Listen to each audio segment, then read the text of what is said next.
ये बड़ी खबर इस वक्त प्रधानमंत्री मोदी ने कांग्रेस पर बोला हमला। माढ़ा में जब पीएम मोदी रहे तो कांग्रेस पर हमला बोला। कहा पहले पंजा जनता का पैसा लूटता था, आज जनता का पैसा महफूज है।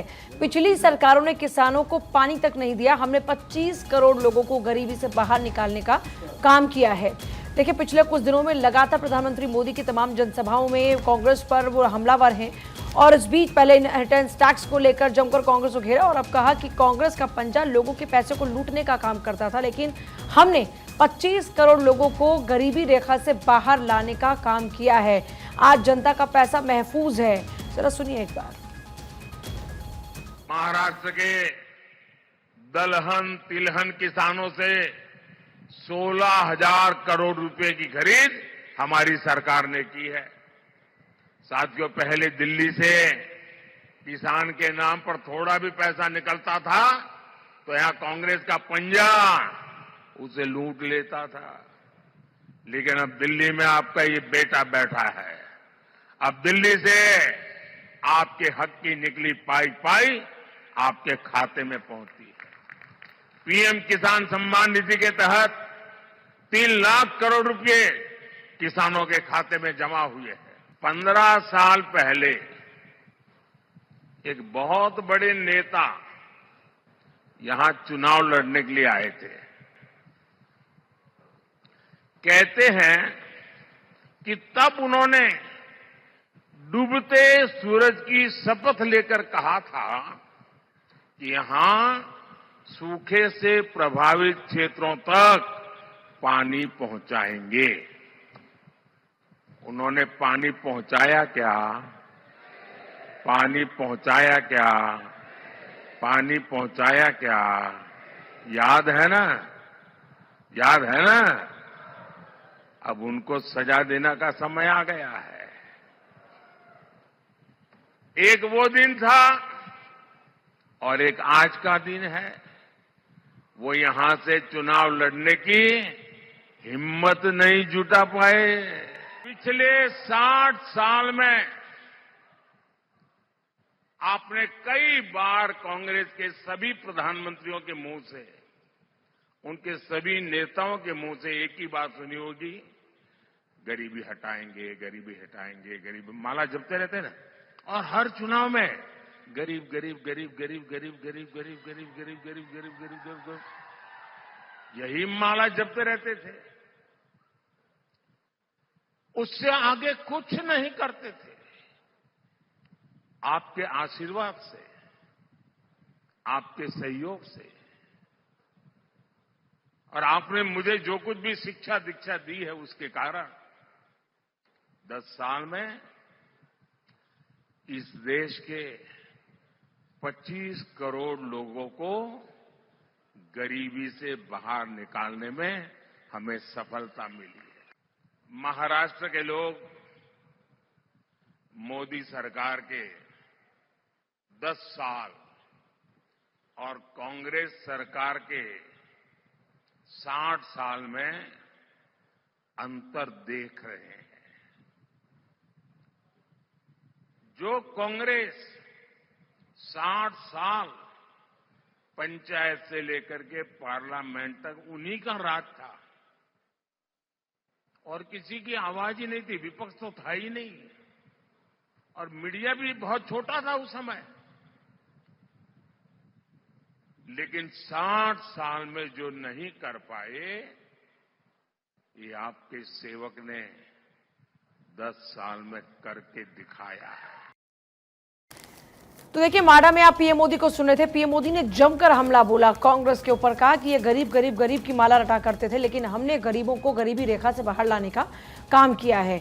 और देखिए, कांग्रेस पर लगातार पीएम मोदी हमलावर हैं। इनहेरिटेंस टैक्स को लेकर भी जमकर घेरा और लोगों को बाकायदा एक्सप्लेन करते हुए नजर आते हैं और ये बताते हुए नजर आते हैं कि कैसे कांग्रेस आपकी अपनी कमाई संपत्ति पर डाका डालना चाहती है। पीएम मोदी लोगों को एक्सप्लेन करते हुए नजर आते हैं। आप देखिए, 2 चरण निपट चुके हैं चुनाव के, ऐसे में 5 चरण बाकी बचते हैं और उन 5 चरणों के लिए लगातार प्रयासरत है बीजेपी। अगली खबर बताएंगे। और देखिए, इस बीच बड़ी खबर आ रही है दिल्ली से, जहां पर हर्ष विहार के इलाके में फायरिंग की घटना हुई है। आपको बता दें कि प्रशांत नाम के एक शख्स को गोली लगी है, गोली मारी गई है। घायल प्रशांत को फिलहाल अस्पताल में भर्ती कराया गया है। तो ये बड़ी खबर फिलहाल दिल्ली से, जहां पर हर्ष विहार के इलाके में फायरिंग के बाद में अफरा तफरी का माहौल। पुलिस बल को सूचना दी गई है, प्रशांत नाम के एक शख्स को गोली मारी गई है। हालांकि किसने गोली मारी है ये अभी तक नहीं पता चला है। वजह क्या कुछ रही गोलीबारी के पीछे, गोली मारने के पीछे, ये फिलहाल पता नहीं चला है, लेकिन जांच पड़ताल लगातार जारी है। घायल व्यक्ति को, प्रशांत को फिलहाल अस्पताल में भर्ती कराया गया है, जिसके बाद इलाज लगातार जारी है। अभी तक क्या कुछ स्थिति है प्रशांत की हेल्थ की, ये स्टेटस क्लियर नहीं हुआ है। लेकिन फिलहाल ये बड़ी खबर दिल्ली के हर्ष विहार इलाके से, जहां पर फायरिंग हुई है। प्रशांत नाम के एक शख्स को गोली मारी गई है। घायल प्रशांत को अस्पताल में भर्ती कराया गया है। फिलहाल पूजा, देखिए बिल्कुल, प्रशांत नाम के एक शख्स को गोली मारी गई है। हर्ष विहार का इलाका, घायल प्रशांत को अस्पताल में भर्ती कराया गया है और सरेआम गोली मार दी गई। दिल्ली का हर्ष विहार इलाका, हर्ष विहार इलाके में फायरिंग की खबर सामने आ रही है। दिल्ली से इस वक्त की बड़ी खबर, प्रशांत नाम के एक शख्स को गोली मारी गई है। अगली खबर के लिए रुख कर लेते हैं एक बार महिमा सिंह कंवर का। बिल्कुल, आगे बढ़ते हैं और अगली बड़ी खबर आपको बताते हैं। प्रधानमंत्री मोदी की धाराशिव में जनसभा हुई। प्रधानमंत्री मोदी ने कांग्रेस पर जमकर प्रहार किया। मोहब्बत की दुकान में फेक वीडियो बिक रहे हैं। प्रधानमंत्री मोदी ने कहा कि कांग्रेस ने हमेशा किसानों से झूठे वादे किए हैं। कांग्रेस राज में किसानों ने खाद के लिए लाठियां खाई है। प्रधानमंत्री मोदी मंच पर थे और मंच पर कांग्रेस पार्टी पर जमकर निशाना साधा और प्रहार करते हुए पिछली सरकार को लेकर क्या कुछ कहा है, आपको सुनवाते हैं। अब इनकी हालत ये है कि झूठ नहीं चलता है तो हमारे चेहरा उसको उपयोग करके, आर्टिफिशियल इंटेलिजेंस का उपयोग करके उनकी मोहब्बत की दुकान में फेक वीडियो बिकने लगे हैं। ये फेक वीडियो बना रहे हैं। मोदी के भाषण को, मोदी की आवाज को उपयोग करके नई नई चीजें गढ़ रहे हैं। कांग्रेस पार्टी इतनी कंगालियत पर पहुंच गई है, उसको पराजय का भय इतना सता रहा है। और कांग्रेस वाले लिख लो, आप लाख कोशिश करो। साथियों, कांग्रेस की सरकार थी तो किसानों के हिस्से की खाद भी, फर्टिलाइजर भी लूट जाती थी, केमिकल की फैक्ट्रियों में चली जाती थी। किसानों को यूरिया के लिए लाठियां खानी पड़ती थी। 10 साल पहले का समय देखा है। आप आज का भी समय देख रहे हैं। आज दुनिया उस भारत को जानती है जो दुनिया के विकास को गति दे रहा है, जिसका चंद्रयान वहां पहुंचता है जहां कोई नहीं पहुंचा। मोदी दिन रात काम करता है आपका जीवन बदलने के लिए। आपका जीवन बदलने के लिए दिन रात एक कर देता हूं। और ये इंडिया गाड़ी वाले मोदी को बदलने में पूरी ताकत लगा रहे हैं। मैं आपका जीवन बदलना चाहता हूं, वो मुझे बदलना चाहते हैं। चलिए अब आप बात करते हैं आपके फेवरेट सेगमेंट यानी कि अखबारों की। अखबारों में भी पीएम नरेंद्र मोदी के दौरे को लेकर जिक्र है। पीएम नरेंद्र मोदी महाराष्ट्र के दौरे पर थे और लातूर में हुई प्रधानमंत्री नरेंद्र मोदी की जनसभा। आतंक को लेकर पूर्ववर्ती सरकार पर उन्होंने जमकर निशाना साधा। उनके राज में आतंकियों को डर नहीं था, पीएम नरेंद्र मोदी का ये स्टेटमेंट। और आज आतंकियों को घर में घुसकर मारा जाता है। पीएम नरेंद्र मोदी ने इन तमाम बड़ी बातों का जिक्र किया है और कुछ क्या उन्होंने कहा है, सुनाते हैं। कांग्रेस की नजर सिर्फ आपकी वर्तमान कमाई पर ही नहीं है, लेकिन आप जो संपत्ति अपने बच्चों के लिए जोड़ रहे हैं उस पर भी कांग्रेस गीद नजर लगा करके बैठी हुई है। ये कहते हैं कि आपने जो कमाया है, जो जमा किया है, वो पूरा का पूरा आप अपने संतानों को नहीं दे सकते हैं। 2014 के पहले का समय याद कीजिए।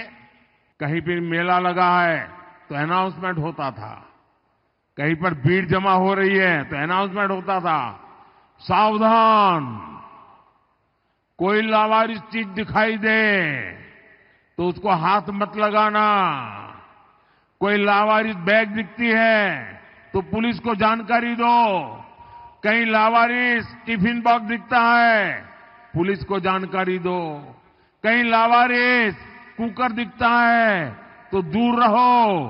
क्यों? उसमें कहीं बम होंगे, हाथ लगाओगे तो बम फूटेगा। पूरे देश में 24 घंटे हर महत्वपूर्ण जगह पर ये लावारिस चीजों की सूचना दी जाती थी। ये मोदी के आने के बाद कहां गई ये लावारिस चीजें भाई?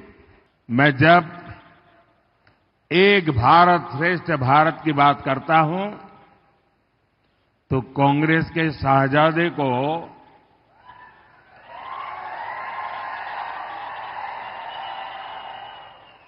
बुखार चढ़ जाता है।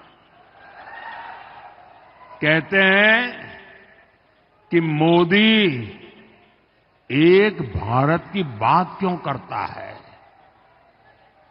भारत को खंड खंड में देखने वाले लोग प्रधानमंत्री पद को भी खंड खंड में बांटना चाहते हैं।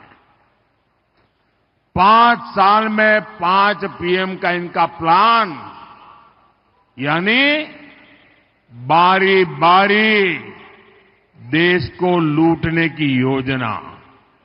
आज भारत अपनी सीमाओं पर आंख उठाने वालों को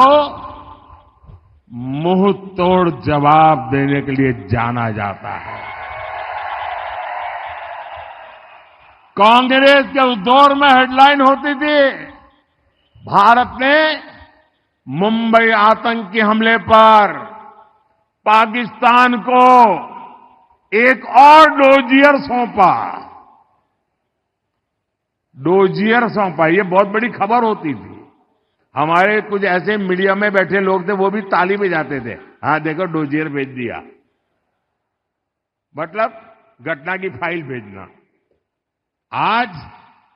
आज भारत डोजियर नहीं भेजता है, आज भारत घर में घुस करके मारता है। और देखिए, पीएम मोदी के अलग अलग राज्यों के दौरे रहे। इस बीच तेलंगाना पहुंचे पीएम मोदी ने कांग्रेस और बीआरएस पर खूब हमला बोला। कांग्रेस बीआरएस एक ही भ्रष्टाचार रैकेट के मेंबर हैं। दिल्ली शराब घोटाले में बीआरएस के लोग शामिल हैं। पहले बीआरएस ने तेलंगाना को लूटा और अब कांग्रेस लूट रही है। सुनिए क्या कुछ कहा पीएम मोदी ने। दोनों अलग नहीं, बल्कि दोनों एक ही करप्शन रैकेट के मेंबर्स है। कांग्रेस बीआरएस का ये करप्शन रैकेट कहां तक फैला हुआ है, ये दिल्ली के लीकर स्कैम से भी पता चलता है। दिल्ली में जिस पार्टी ने लीकर स्कैम किया उसमें बीआरएस के लोग शामिल निकले और उसी पार्टी से दिल्ली में कांग्रेस का अलायंस है। इसलिए जब इस स्कैम पर कार्रवाई हुई तो करप्शन रैकेट के ये सारे मेंबर एक दूसरे के समर्थन में आ गए। पहले बीआरएस ने तेलंगाना को लूटा और अब कांग्रेस वाले लूट रहे हैं। आप देखिए, बीआरएस ने कालेश्वरम प्रोजेक्ट का इतना बड़ा स्कैम किया। जब कांग्रेस विपक्ष में थी तो सरकार बनने के बाद इसकी जांच करने की बातें कर रही थी, लेकिन जैसे ही सरकार बनी, कांग्रेस कालेश्वरम स्कैम की फाइलें दबाकर बैठ गई। और जब बीआरएस सत्ता में थी, तब उन्होंने कैश फॉर वॉट मामले की जांच को आगे नहीं बढ़ने दिया। तो देखिए, लगातार प्रधानमंत्री नरेंद्र मोदी चुनाव प्रचार कर रहे हैं और हमलावर होते हुए कांग्रेस पार्टी और गठबंधन के ऊपर भी नजर आ रहे हैं। ऐसे में आगे बढ़ते हुए अगली खबर आपको बता दें कि दीदी के गढ़ में गरजे गृह मंत्री अमित शाह। पश्चिम बंगाल के बर्धमान में जनसभा को संबोधित उनके द्वारा किया गया। इस बीच ममता बनर्जी पर जमकर हमला बोलते हुए गृह मंत्री अमित शाह को देखा गया।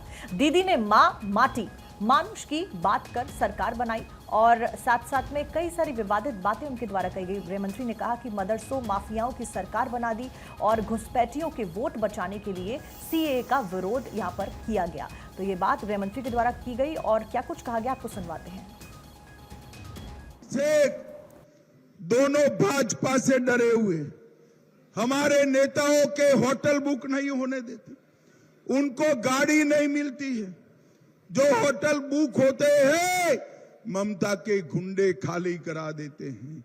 और मित्रों, मैं बताने वाला हूं आपको कि भारतीय जनता पार्टी का कार्यकर्ता डरने वालों में से नहीं है। ममता दीदी, जितना संतरास करना हो वो कर लो, आपका और भतीजे का विदाई अब सुनिश्चित है, आपको जाना है, तय कर दिया है। भाई और बहनों, 21 के विधानसभा चुनाव में बनेश्वर रॉय, संदीप घोष, सुशील मंडल, रोबिन पॉल, सुखदेव प्रामाणिक, बलराम मांझी, काकालिक क्षेत्रपाल, दुर्गाबाला बाग, भादु दास, शोभ हांसदा, ये सारे भारतीय जनता पार्टी के कार्यकर्ताओं को दीदी के गुंडों ने मार दिया। मैं आज दीदी बताकर जाता हूं, जिन जिन ने भी ये हत्या करी है, हमारी सरकार बनाने के बाद पाताल में से भी उनको ढूंढकर जेल की सलाखों के पीछे डालने का काम भारतीय जनता पार्टी करेगी। 10 लाख करोड़ रुपया दीदी को बंगाल के विकास के लिए भेजा है। आपके गांव में कुछ आया है क्या? जरा जोर से बोलो, आया है भाई? आया है? कहां गया? कौन खा गया? ये तृणमूल के गुंडे मोदी जी के 10 लाख करोड़ रुपया भेजा हुआ खा गए हैं। बंगाल में परिवर्तन कर दो, 30 सीट जिता दो, हम ये पैसा जो आपका खा गए हैं उनको उल्टा लटका कर सीधा करने का काम ये भारतीय जनता। वर्तमान से आप सुन रहे थे अमित शाह को और यहां पर हुंकार भरते हुए नजर आए। आगे बढ़ते बंगाल की बात करते हैं। सीएम योगी आदित्यनाथ ने भी एक जनसभा की जिसमें उन्होंने कांग्रेस पार्टी और ममता बनर्जी पर जबरदस्त प्रहार किया। बंगाल को हिंदू विहीन करने की साजिश हो रही है, संदेश खाली के अपराधियों को उल्टा लटकाएंगे, उन्होंने कहा। और कहा कि ये ओबीसी आरक्षण का हिस्सा है, ये मुसलमानों को देंगे। तमाम बातें कहते हुए सीएम योगी आदित्यनाथ नजर आए हैं। आपको एक बार सुनवा देते हैं कि आखिर उन्होंने क्या कुछ कहा। सबसे बड़े जितने बड़े बड़े माफिया थे, वे माफिया या तो यूपी छोड़ चुके हैं या फिर उनको जहन्नुम में भेज दिया गया है। उनके लिए अब धरती में जगह नहीं है, वे लोग जा चुके हैं। हम लोगों ने, बीजेपी की सरकार ने उत्तर प्रदेश में केवल अयोध्या में ही रामलला का मंदिर नहीं बनाया है, बल्कि बड़े बड़े माफिया और अपराधियों का राम नाम सत्य है कि यात्रा में भी भेजने का काम कर दिया है। और इसीलिए मैं आपसे कहना चाहता हूं कि बहनों और भाइयों, देश के विभाजन की जो तैयारी कांग्रेस और इंडी गठबंधन के द्वारा अपने मैनिफेस्टो के माध्यम से की जा रही है, उन सभी से सावधान होने की आवश्यकता है। आपने देखा होगा जब भाजपा आती है, जो काम कांग्रेस और तृणमूल कांग्रेस नहीं कर सकती वो काम भाजपा करती है। मैंने तो अभी आपको बताया ना कि ये दंगाई जितने हैं और संदेश खाली के जो अपराधी हैं, इनको तो ऊपर लटकाएंगे ही लटकाएंगे। कांग्रेस का मैनिफेस्टो कहता है कि पिछड़ी जाति के लोगों को मिलने वाले आरक्षण में एक हिस्सा मिलाकर के मुसलमानों को दे देंगे। क्या आप इसको स्वीकार करेंगे? क्या बंगाल इसको स्वीकार करेगा? क्या अपने अधिकार को आप क्या किसी दूसरे को हिस्सा लेने देंगे? क्या? और ऐसे ही अनुसूचित जाति के अधिकारों में भी ये लोग डकैती डालने का काम करने जा रहे हैं। आज भारतीय जनता पार्टी आपको आश्वासन देती है कि रामनवमी और बैसाखी के अवसर पर दंगा करने वाले या संदेश खाली की घटना के लिए जिम्मेदार इन गुंडों को सजा दिलाने का काम भी भारतीय जनता पार्टी करेगी। भारतीय जनता पार्टी आपको इस बात के लिए आश्वस्त करती है। एक बार फिर से मोदी जी के नेतृत्व में सरकार बनने दीजिए और रामनवमी के अवसर पर आपकी आस्था के साथ खिलवाड़ करने वाले जो भी लोग थे, उन लोगों को सबक सिखाने के लिए फिर एक बार मोदी सरकार आवश्यक है। आज बंगाल एक साजिश का शिकार हो चुका है। कांग्रेस हो या तृणमूल कांग्रेस, ये दोनों एक ही थैले के चट्टे बट्टे हैं।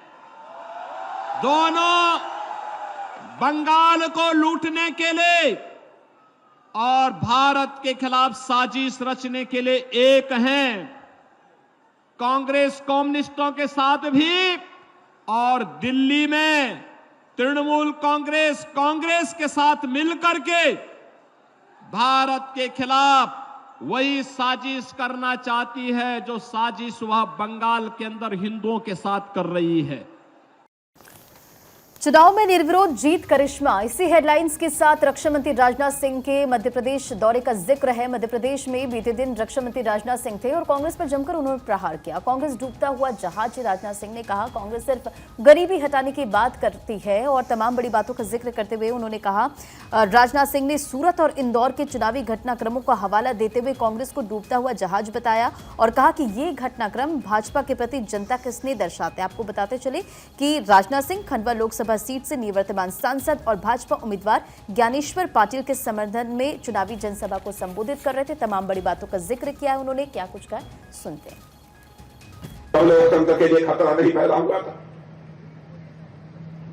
और इस बार आपका प्रत्याशी नाम वापस ले लेता है, हमारे प्रत्याशी का समर्थन कर देता है, वो जीत जाता है, तो लोकतंत्र के लिए खतरा पैदा हो गया। बहनों भाइयों, मुझे तो लगता है कि कांग्रेस एक डूबती हुई जहाज है। आपने बराबर भाषण कांग्रेस के नेताओं का सुना होगा। पंडित जवाहरलाल नेहरू थे, वह भी कहते थे कि हमारी सरकार बनेगी तो मैं इस देश से गरीबी को मिटा दूंगा। इंदिरा जी आई, इंदिरा जी ने भी कहा कि हमारी सरकार बनेगी तो मैं गरीबी को मिटा दूंगा। राजीव गांधी आए, उन्होंने कहा मेरी सरकार बनेगी तो गरीबी मिटा देंगे। डॉक्टर मनमोहन सिंह जी आए, उन्होंने भी यही बात कही।